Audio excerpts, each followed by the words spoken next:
강혜신의 오늘의 미국.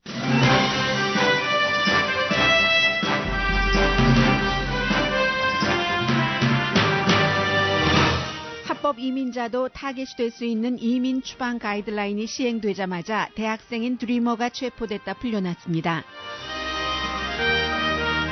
미국에서 오래 일해온 멕시칸 서류 미비자가 추방되자마자 국경에서 숨졌습니다. 경찰은 자살로 보고 수사 중입니다.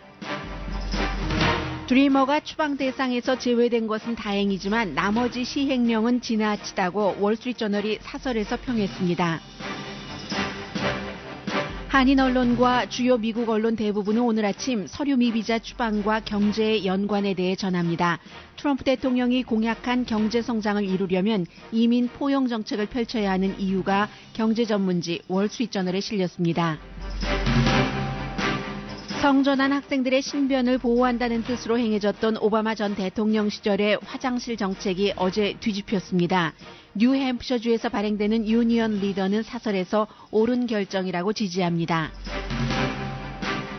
트럼프 대통령은 오늘 미국 25대 제조업체 CEO와 만나 경제성장 방안을 논의했습니다. 미국 신임 대통령의 지지율은 날개도 없는 듯 추락합니다. 반면 퍼스트 레이디와 퍼스트 차일드 경호 비용은 예상보다 작게 들어 뉴욕시의 걱정이 줄어들었습니다. 대통령 집무실은 역대 어느 대통령 시절보다 개방적이라고 폴리티코가 전했습니다. 김정남 살해는 미스터리 역사극이 돼가고 있습니다.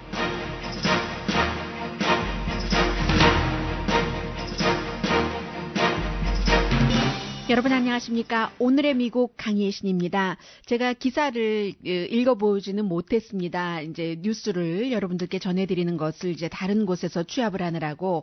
그런데 오늘 아침 한국일보 일면의 탑 기사를 보면은 제목 자체에 추방될까 두려워 병원에도 못 가. 이런 그 내용이 그 기사 제목에 포함이 됐었는데 한인들을 포함해서 많은 그 이민자들, 일부 이민자들은 뭐 미국에 원래는 뭐 제대로 된 비자를 가지고 왔다가 어찌하다 보니까 이제 비자를 넘긴 경우도 있고 그런 분들이 또 식당에서 일하신다거나 하는 케이스가 생각보다는 많습니다. 주변에. 그래서 이제 한인 커뮤니티뿐만이 아니라 뭐 라티노 커뮤니티, 여러 뭐 로스앤젤레스는 이민자가 많으니까 로스앤젤레스의 그림을 볼 수 있는 로스앤젤레스 타임즈 이런 곳에는 이제 어제부터 시행이 된 그 이민 추방, 서류 미비자 추방 행정 가이드라인에 관한 여러 가지 그 뉴스들이 전해지고 있습니다. 오늘 아침에 그 달라스 모닝 뉴스를 보니까 달라스 카운티의 드리머가 체포됐었다 하는 내용.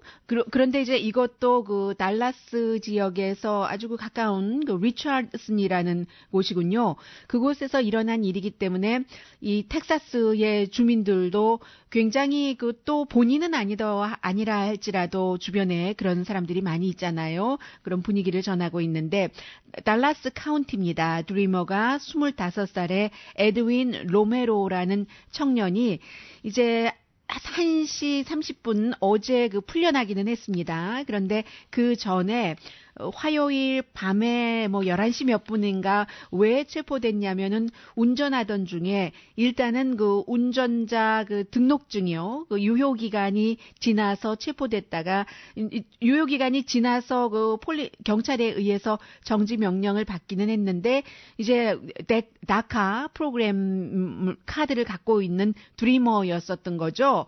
이제 결국은 그 커뮤니티에서 우리 친구가 이런 일로 체포가 됐다고 페이스북에 올렸고 이런 소셜 미디어를 통해서 이제 이민 세관국이 철저하게 좀 검토를 하게 됐고 하룻밤을 그 체포된 상태에서 잠을 자고 어제 낮 1시 30분에 이민 세관국에 의해서 범죄자가 아니다 하는 것 때문에 이제 풀려났습니다. 그리고 당연히 서류 미비자도 아니고 다카라는 카드 어렸을 때 부모 따라 이민 와서 이곳에서 자라서 이 학생이거든요. 텍사스 유니버시티 달라스에 있는 그 학교에 다니고 있고 또 일도 합니다. 이 다카 그 카드를 갖고 있으면 일도 할 수 있고 몇 년 되면은 또 갱신을 할 수 있잖아요. 지금까지는 그렇게 돼 있었습니다. 지금 이 다카의 운명은 어찌 될지 아무도 모르겠습니다만은 그래서 제가 이 청년이 기자회견하는 그 오디오 클립까지는 전해드리지 않겠습니다.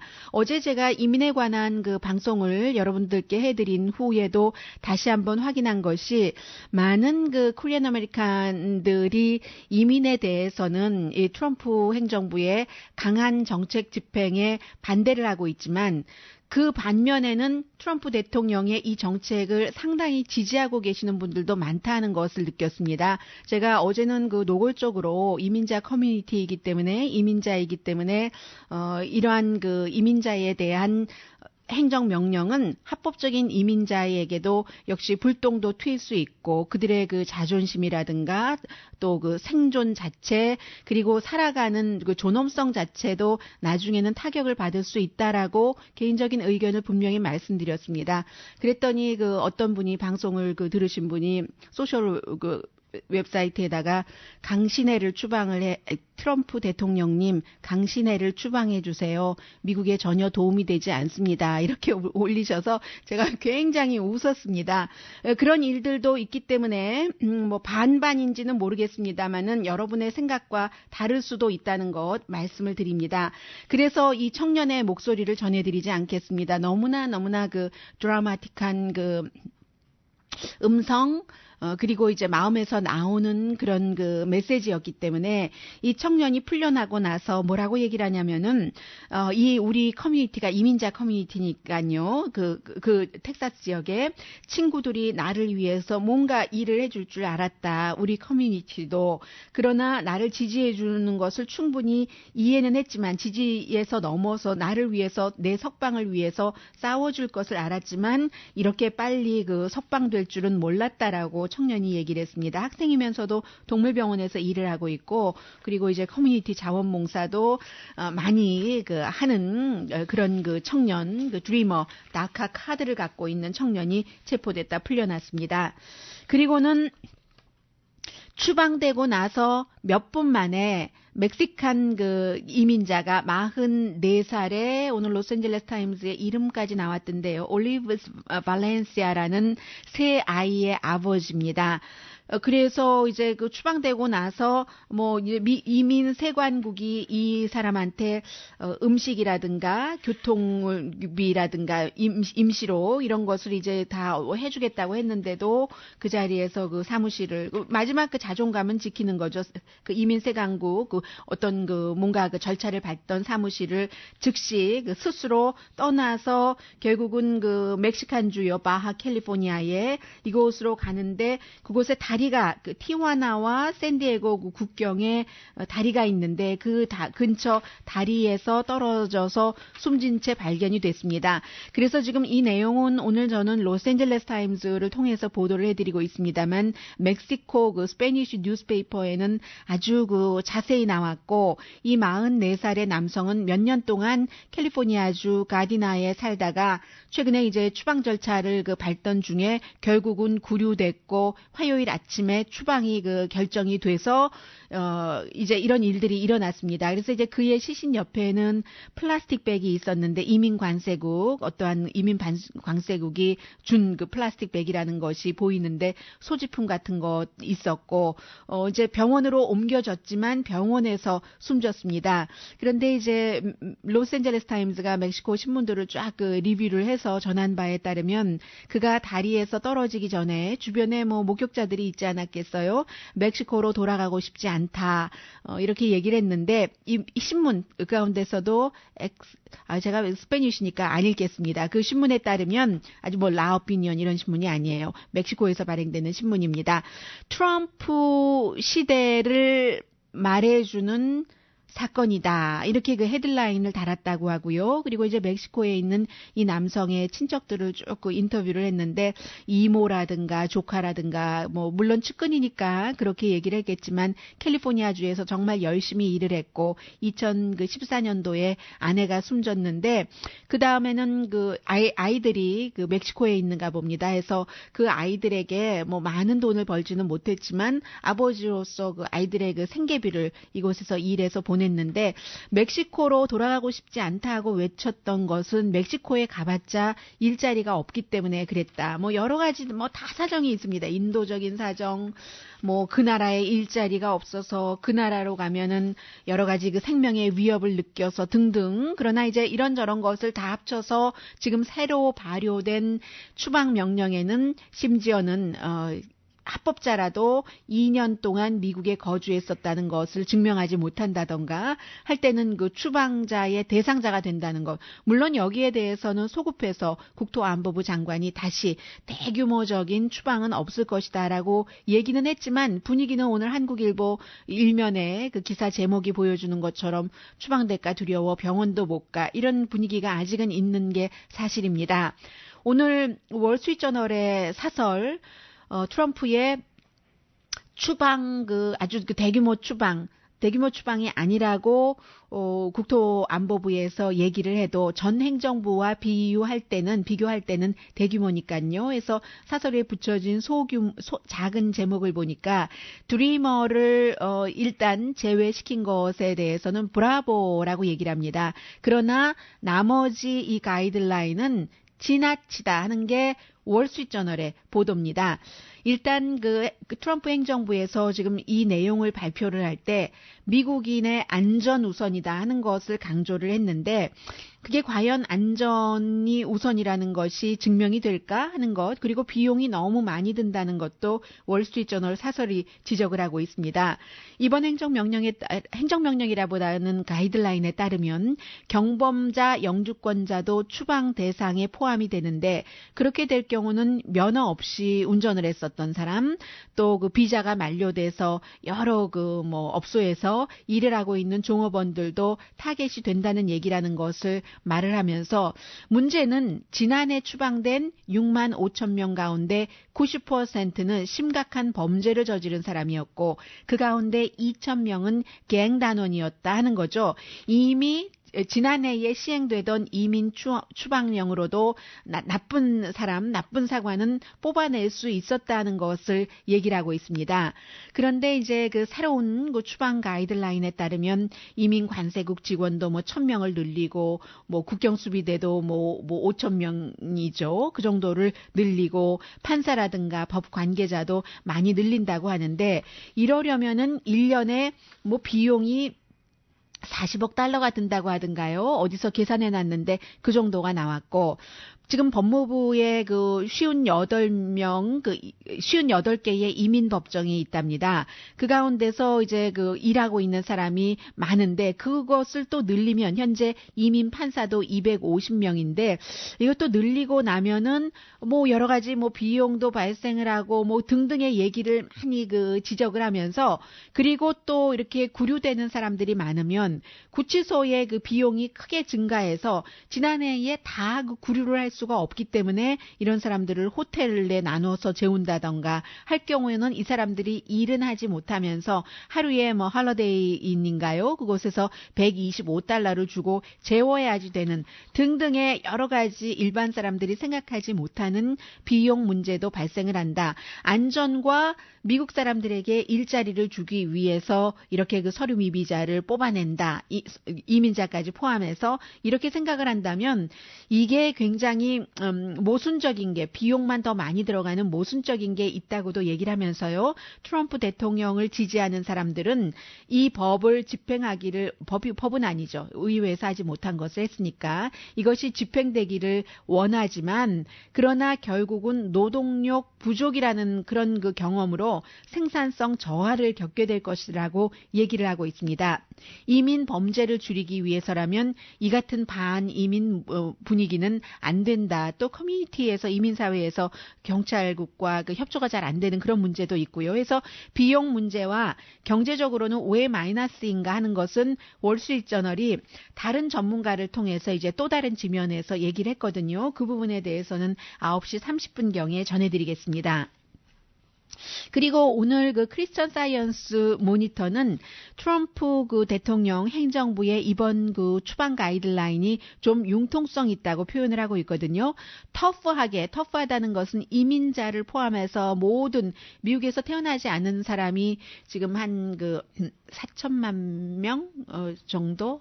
4천만 명 더 되겠죠? 예, 4천만 명 정도가 되고, 그리고 이제 그 가운데서 1,100만 명이 서류 미비자라는 것 아니겠어요? 그런데 지금 외국에서 태어나서 영주권을 갖고 있는 사람까지도 추방 대상에 포함될 수 있다. 이 자체는 얼마나 터프한 겁니까?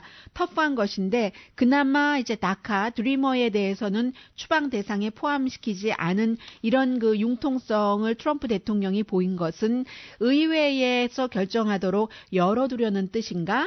의회에서 그런 포괄적인 그 이민 개혁안을 마련하기를 원하는 것인가?라고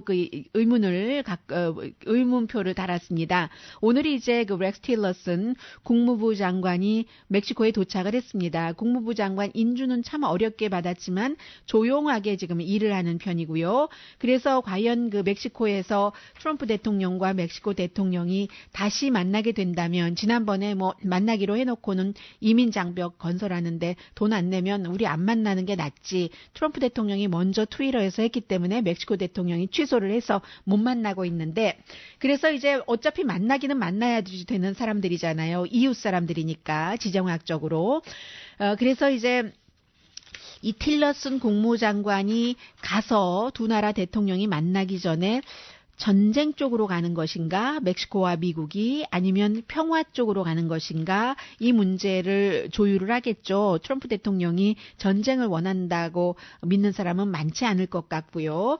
어쨌든 미국 사람들의 70%는 예를 들어서 모닝 컨설트하고 폴리티코의 공동 여론조사에서도 정치 리더는 대통령에서부터 그 아래 직급까지 타협하기를 원한다는 게 이제 미국 사람들의 전반적인 의견이라는 것이고요. 그리고 그러한 타협이 이민 이슈에 있어서 이제 제일 먼저 시험이 될 수도 있다 하는 그런 문제, 다카 대상에 포함시키지 않은 것이 타협하겠다는 뜻인가 하고 크리스천 사이언스 모니터가 지적을 했습니다.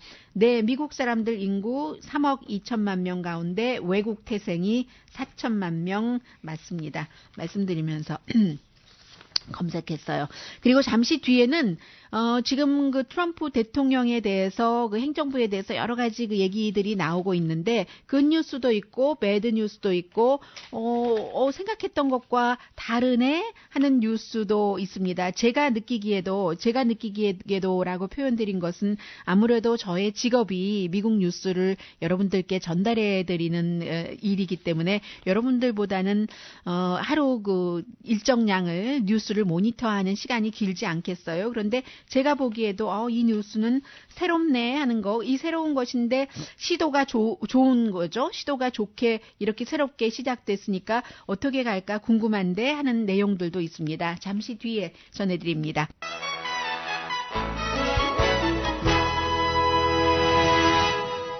라디오 서울 방송 오늘의 미국 듣고 계십니다. 네, 지금 전쟁이 일어날까? 트럼프 대통령 임기 중에 이런 것을 믿는 사람들이 많은가 봅니다. 36%가 대단히 걱정을 하고 30%가 약간 걱정, 25%는 그렇게 걱정하지는 않는다고 했는데, 트럼프 대통령 임기 시절에 전쟁을 미국이 피할 수 있다라고 생각하는 사람은 8%밖에 되지 않는다는 게 MBC 방송 서베이몽키의 공동 여론조사 결과입니다. 이것도 근데 이렇게 다 믿으시면 안 되고요. 왜냐하면 민주당과 공화당, 또 민주당 성향과 공화당 성향 사람 차이에서 좀 차이가 크거든요. 민주당이거나 민주당 성향인 사람은 88%가 전쟁이 일어날 것이다라고 짐작을 하고 공화당과 공화당 성향의 사람은 60%가 반대로 걱정을 하지 않는답니다. 그러니까 40%는 걱정을 좀 한다는 얘기예요. 2월 13일부터 19일까지 11,500명이나 대상으로 조사를 했으니까 오차 범위가 1.4%포인트로 아주 낮군요. 다른 나라와도 뭐 여러 가지 겹치는 부분이 있으니까요.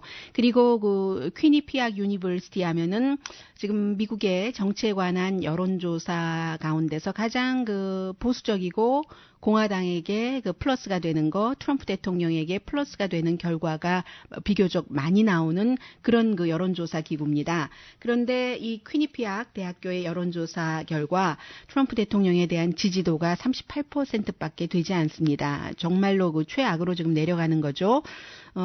지지하는 사람이 55%, 55%의 사람들은 트럼프 대통령이 정직하지 않다고 답변했고 리더십 스킬이 부족하다 하는 사람이 55%, 나와 같은 가치를 공유하지 않는다가 60%입니다. 그래서 이제 이 여론조사를 주도를 했었던 연구소의 소장이 얘기하기를 대통령의 정직성이나 공감도나 이끌어가기, 리더십, 화합 이런 것들이 점점 사람들이 생각하는 게 처음보다 좀 내려가고 있다. 특히 이제 리더십과 뭔가를 알고 있는가, 지적인가, 인텔리전스 이렇게 표현하는 게 낫겠네요. 리더십과 인텔리전스에 대한 대통령에 대한 믿음이 내려가고 있다. 2월 16일부터 21일까지 1,323명을 대상으로 조사해서 오차 범위는 좀 전 여론조사보다는 조금 많은 높은 2.7%포인트입니다.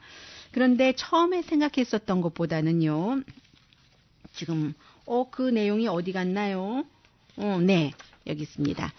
뉴욕 경찰국이 발표한 것 보니까 지금 퍼스트 레이디와 그의 아들이 뉴욕에서 학기 끝날 때까지 배론이 있잖아요. 그래서 하루에 좀 예산 경비가 예산 경호하는 비용이 많이 들어갈 것이다 생각했는데 원래 생각보다는 적답니다. 그래서 적은 게 하루에 두 모자를 경호하는 비용이 12만 7천 달러에서 14만 6천 달러. 원래 한 30만 8천 달러를 예상했대요. 하루 경호 비용이. 이것도 예를 들어서 시큐리티 가드라든가 다른 것은 빼고 옵니다. 전체적인 건물 이런 것은 빼고요. 건물에 대한 하루 경비 비용이 한 50만 달러는 된다고 하잖아요.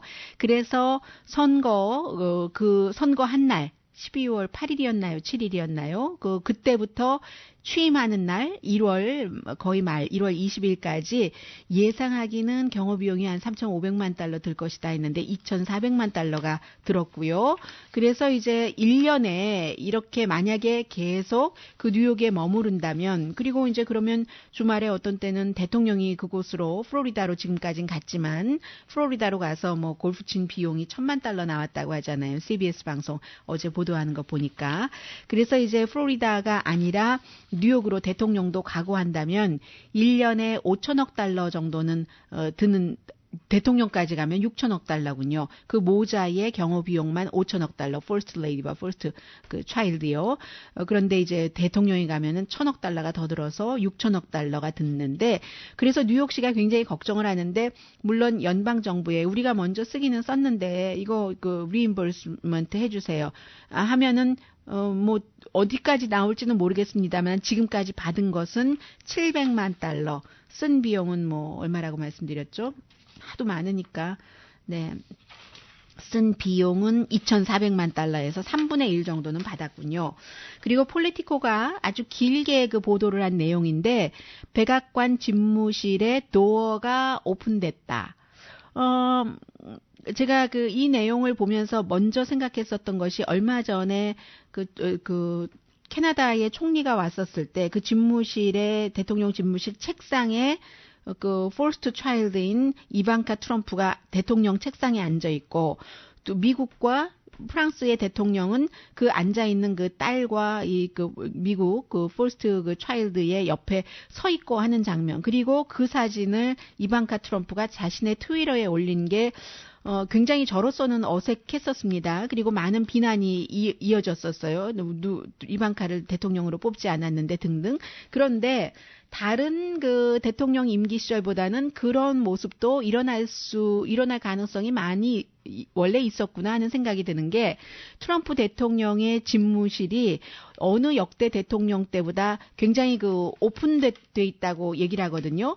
예를 들면은 뭐 오바마 대통령만 하더라도 그 취향 자체도 그랬고 아무나 많이 드나드는 것을 원치 않아서 특별히 이제 비서실장이 문지기처럼 해서 어떤 어드바이저들도 어포인먼트를 하고 대통령을 만나도록 하는 것. 오바마 대통령뿐만이 아니라 대부분 그랬죠. 그래서 이제 부시 대통령의 경우는 아주 그 측근들만 그 드나드는 것을 원했고 완전히 신뢰하는 사람 그것도 오전에 그래서 이제 어떤 사람은 뭐 중요한 인물인데도 뭐 아주 만나기가 힘들었었던 그런 게 있는데 이 트럼프 대통령의 경우는 역대 대통령 누구보다도 굉장히 개방적이랍니다. 스티브 밴은 수석 전략가라든가 아니면 뭐 스티븐 밀러 또 시니어 그 팔러스 어드바이저요. 캘리포니아에서 간 31살이요.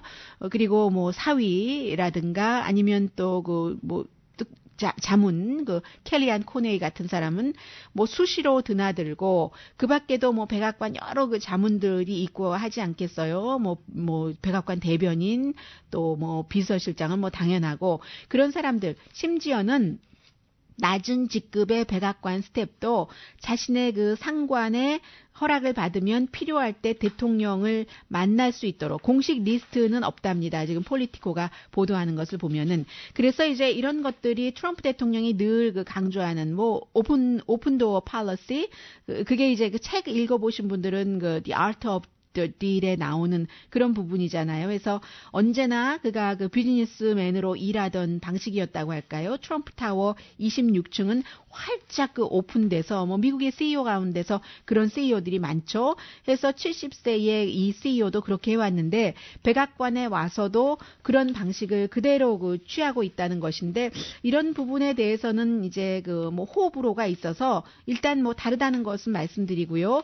왜 대통령을 측근의 몇 명만 그 접근하게 하는가 이것을 그 좀 긍정적인 면에서 보자면 아무 때나 누구나 쉽게 그 대통령과 만나고 대통령 방을 드나들고 들락날락하고 하면은 대통령이 너무 많은 의견과 자주 그 접할 수 있기 때문에 결정 같은 것을 내릴 때 쉽게 여기도 집중했다 저기도 집중했다 하기 때문에 그런 것을 피하기 위해서 더 가장 그 신뢰하는 사람이 어포인먼트를 잡아서 또 중간에 걸을 수 있는 것은 거르고 해서 하는 게 지금까지 백악관 그 집무실에서 대통령을 만나는 스케줄링의 시스템이었었다는 겁니다. 그래서 이제 더군다나 그 트럼프 대통령은 상당히 즉흥적인 데가 있기 때문에 이것을 우려하는 사람들도 많고요. 그런데 저는 또 하나 요 며칠 사이에 느끼는 것은 트럼프 대통령이 트위터 같은 것에서 자극적인 말을 하고 하는 것이 조금 줄어들었다고 느껴지지 않으세요?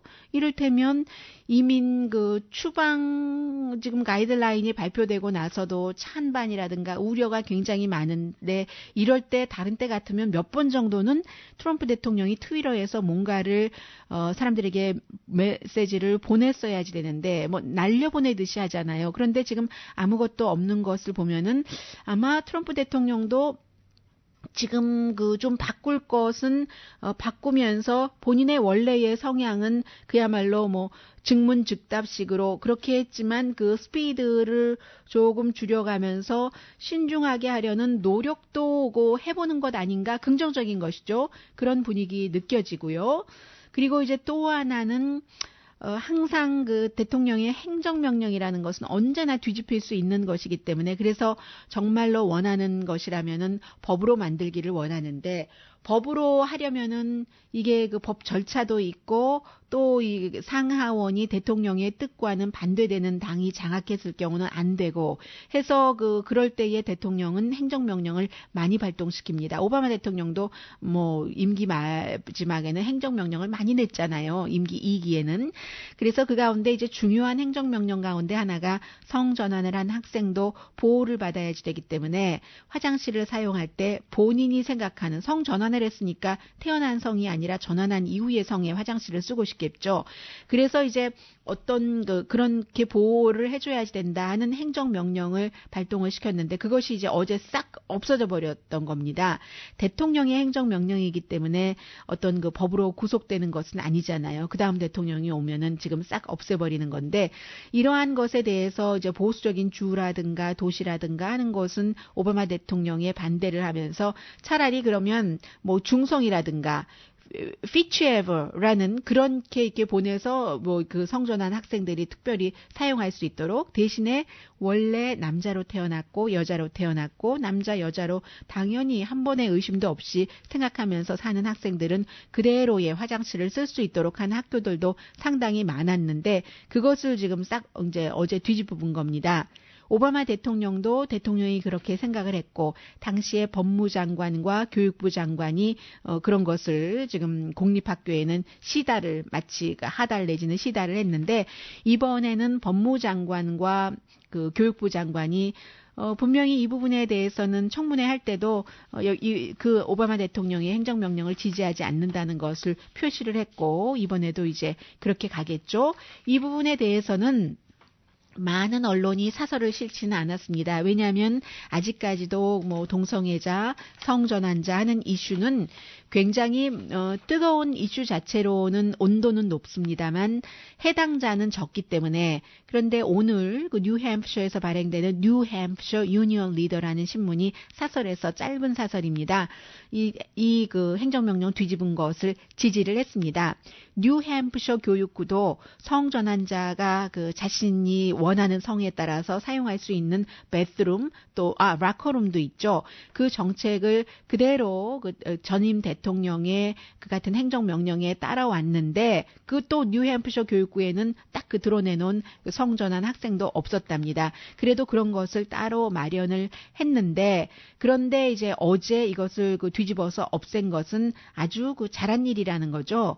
의회에서 법을 그 만들어야 된다는 얘기입니다. 그만큼 이제 그 여러 가지 여론들이 무르익었을 때 그렇게 해야지 됐는데 오바마 대통령이 완전히 오버리치한 것이기 때문에 너무 나간 것이기 때문에 트럼프 행정부가 이것을 그 맞게 고쳤다. 그리고 이렇게 고친 것의 뜻은 로컬 교육구에서 알아서 하라는 거잖아요. 연방 정부가 아니라 로컬 스쿨에 자유를 줘야지 된다. 안전한 환경 같은 것도 로컬이 그 로컬 분위기에 맞춰서 하는 것이지 연방 정부에 의해서 그것도 지난번에는 진보에 집착하는 연방 정부의 강요에 따랐어야지만 했는데 그런데 이제는 그 트럼프 행정부가 바로 잡아줘서 아주 좋다 하는 그런 내용이었습니다. 잠시 뒤에는 정말 뭐니 하더라도 경제입니다. 트럼프 대통령을 뽑은 이유는 왜 월스트리트저널은 이민자를 강하게 단속하는 것이 경제 성장을 막을까? 트럼프 대통령이 목표로 삼았던 성장률 3%를 하는 내용을 지적을 했습니다. 잠시 뒤에 뵙겠습니다.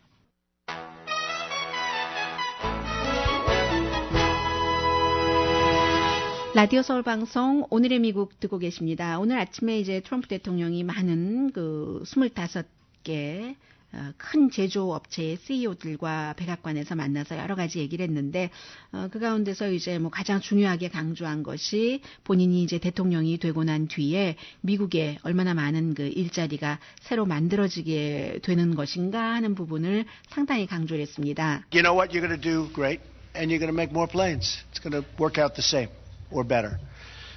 Walmart announced plans to create 10,000 jobs and all of those jobs are going to be in the United States. Sprint SoftBank is putting in $50 billion because of our election in the United States over the next 4 years to create 50,000 jobs. 월마트도 그 10,000명이나 되는 그 일자리 전부 미국에 만들어낸다고 약속을 했고, 그리고 그 스프린트 소프트뱅크 손정희 회장도요, 그 뭐 4년 동안에 $500억 미국에 투자한다고 했는데 이게 다 선거 때문이다라고 얘기를 하면서 미국의 큰 제조업체 25군데가 뭐 한 $1조 정도를 판매를 하고 뭐 직원들도 수백만 명이 되는데 본인이 이제 이제 계속 강조를 해왔었던 군대를 강화하고 또 일자리를 늘리고 하는 것 해갈 것이며 그런 것에 이제 이 같은 CEO들이 굉장히 그 도움이 될 것이다 하는 얘기였는데 대통령이 무척 그 활발하게 일을 하고 있잖아요.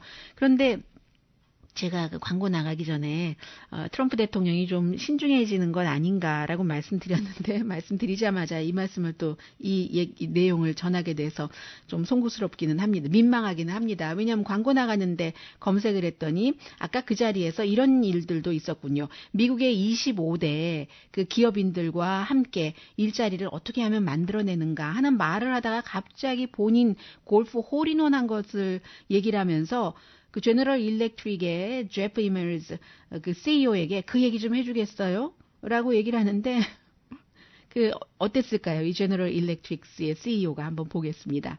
네, 대통령이 그 홀인원한 얘기를 하는데 이게 지금 버퍼링이 있네요. 좀 전에 제가 본 것이기 때문에 미처 준비를 다 해서 편집을 해오지 못했습니다. 그랬더니 이게 그냥 말로 해드릴게요. 그 장면 자체가 심각하게 미국의 경제를 얘기하다가 내가 그 홀인원을 했는데 그때 Mr. President, good to see you again. Jeff Hi, Jeff. Great to be. 네, 제프하고 얘기를 하죠. 뭔가 얘기를 하는데 이 제프가 대통령에게 얘기를 하는데 제프는 대통령에게 내가 그때 홀인원 했잖아. 그 얘기 좀 해달라고 하니까 이 제너럴 일렉트릭 그 CEO가 결정을요, 얘기를 하기로 하고 그 장면을 그대로 설명을 해주더군요. 뭐 이것도 새롭다면 새로운 것이고, 어쨌든 대통령이 이 모임에서 자신 홀인원 한 거 자랑은 단단히 했습니다. 남의 입을 통해서. 지금 그 월스트리트저널의 그 그레그 IP라는 사람이 원래 월스트리트저널의 저널리스트로 일하다가 이코노미스트에서 일을 했습니다. 그러니까 이코노미스트도 워낙에 그 경제가 강하고 다시 월스트리트저널로 왔는데 지금 트럼프 그 행정부의 이민 추방 명령이 앞으로 10년 동안 매년 3% 경제 성장률을 이루겠다고 한 트럼프 대통령의 그 공약을 지키지 못하게 할 것이라고 얘기를 하고 있거든요.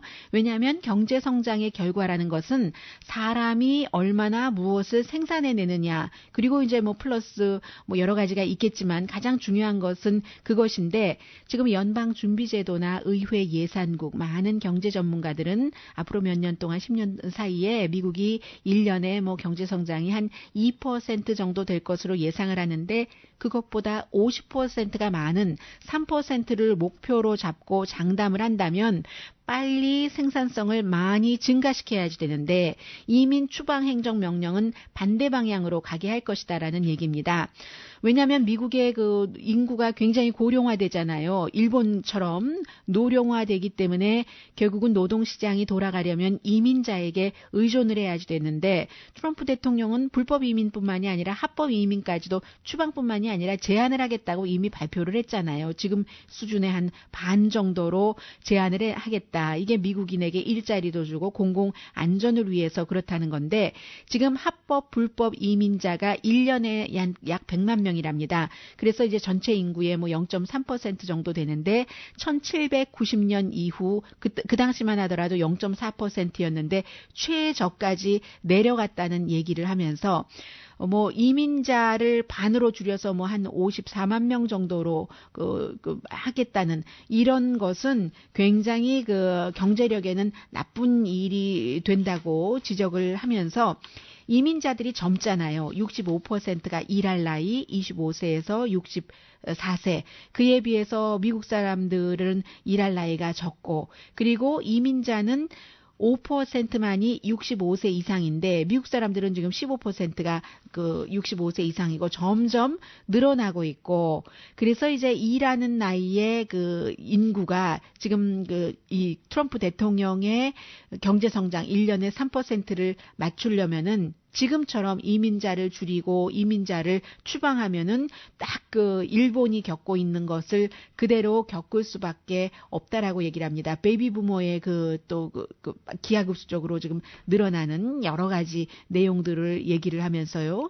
그리고 이제 플러스 이민이라는 게 또 가족과의 문제이기도 하고 여러 가지 뭐 교육의 문제이기도 하고요. 왜냐하면 뭐 H-1B 비자 같은 경우는 그야말로 하루 아침에 만들어낼 수 있는 스킬이 아니기 때문에 그런 비자를 갖고 있는 사람들 해서 성장을 3% 성장을 원한다면 이 정책은 아니라는 게 특히 이제 경제에 포커스를 둬서 오랫동안 일해왔던 저널리스트 그레그 IPC의 얘기입니다.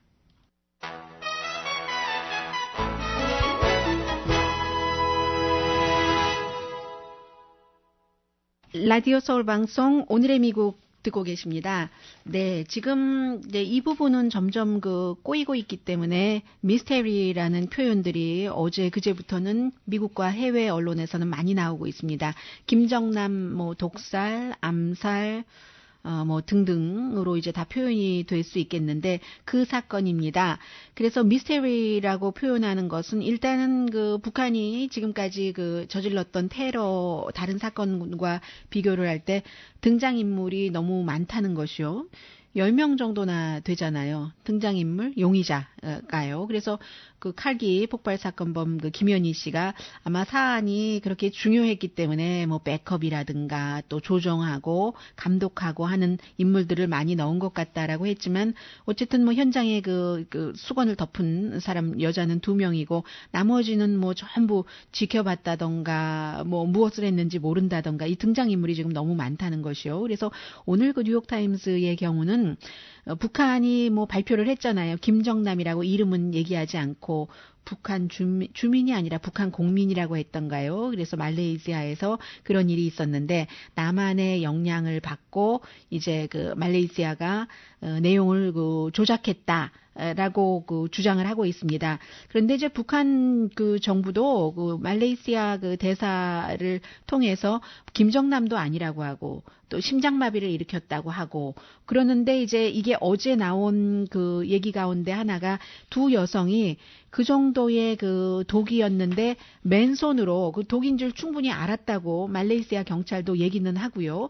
독인데 그 독을 스프레이를 뿌렸다고 김정남은 숨지기 전에 경찰에 신고를 했다고 하고 그리고 이제 독 묻은 수건을 얼굴에 덮었는데 맨손으로 덮고 화장실에 가서 손을 씻었는데 그 독으로 인해서 김정남은 숨졌는데 어떻게 여자들은 아무렇지도 않을 수 있었는가 여기부터 이제 또 미스테리가 더 좀 시작이 되기도 하고요. 그리고 말레이시아 당국이 지금 얘기하는 거 보면은 이 2명의 여자들이 어떤 리얼리티 쇼하는 것으로 속아서 돈 100불 미만 받고 했다. 그 속은 것으로 안 본다는 얘기도 나오기도 하고. 그래서 지금은 이제 인도네시아와 베트남계 2명의 용의자 여자잖아요. 그래서 이 여자들의 아버지를 현지에 가서 취재를 해외 기자들이 많이 하고 있는데 먼저 28살의 용의자의 아버지는 뭐라고 얘기를 하냐면은 베트남의 농부인데 너무나 우리 딸이 개구리만 봐도 놀라는 아이다. 어떻게 살해를 할 수가 있는가. 근데 부모가 자녀들을 다 알지는 않아요. 그런 얘기. 이 아버지가 또 해픈투비 베트남전 미국과 이 전쟁하는 베트남전에서 부상당한 사람이랍니다. 그런데 28살에 이 용의자가 17살 때 집 떠나서 그 뒤에 1월 달에 말레이시아 방문을 조금 했고 베트남에서 살다가 일찌감치 떠났다는 거죠. 그런데 이제 페이스북에 올리고 이런 것을 보면은 코리안 친구들이 조금 있었고 그리고 또 다른 여성이 인도네시아 여성도 집에 찾아가서 쭉 조사를 해봤더니 이제 6학년까지만 교육을 받았고 16살에 결혼을 해서 20살에 이혼을 했는데 지금 계속 독극물인 줄 알았다는 얘긴데 독극물인 줄 알았다는데 이 두 여성이 암살자이기는 좀 그렇고 그리고 아무런 그런 일들을 저지르고도 해가 없고 그러는 상황에서 북한은 지금 처음에는 말레이시아 외교부가 북한 대사관에 심장마비로 숨졌다 김정남이 그러니까 시신을 가져가라 이렇게 얘기를 했다가 한국에서 보도가 독살이다 하고 보도가 나온 다음부터 말레이시아가 북한의 태도를 바꿨다는 게 북한의 주장입니다. 이것은 그래서 지금 어떻게 될지 사실은 아직까지 이제 답변이 안 나오는 그런 부분들이 더 많다고 할까요? 이 김정남 암살에 대해서는요.